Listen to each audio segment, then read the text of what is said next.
Hi, this is my demonstration of the search project for CS50 Web. I have created a Google search page. This is my home page. It has a Google logo, a search bar, two buttons, one Google search and one I'm feeling lucky. It has a navigation bar with links to image search page and advanced search page.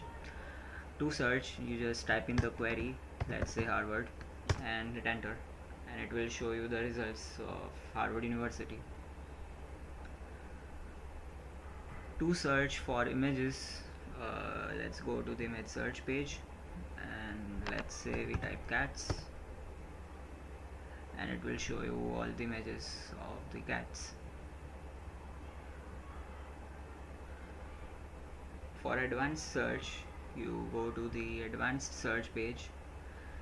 Let's say we want to search for Batman, and it can contain Heath Ledger, but we do not want Robert Pattinson's Batman in the search results.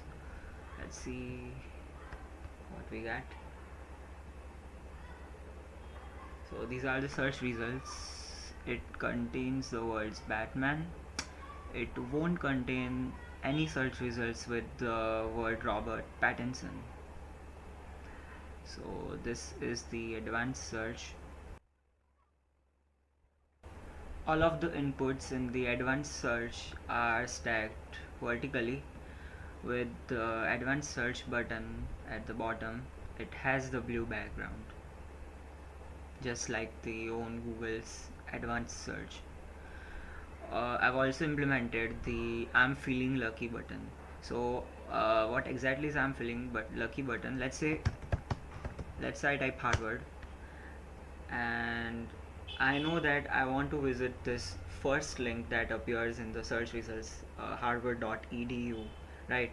And so what I'm feeling lucky button does is that it skips the search results page, and it directly redirects you to the first link that appears in the search results. See, okay, this is implemented for the security reasons, and it is perfectly normal. And I'm at the harvard.edu website directly. I'm bypassing the search results page with this.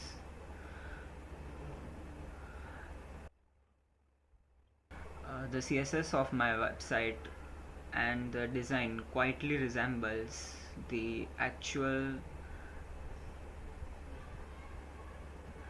Google's Google's own search page, and the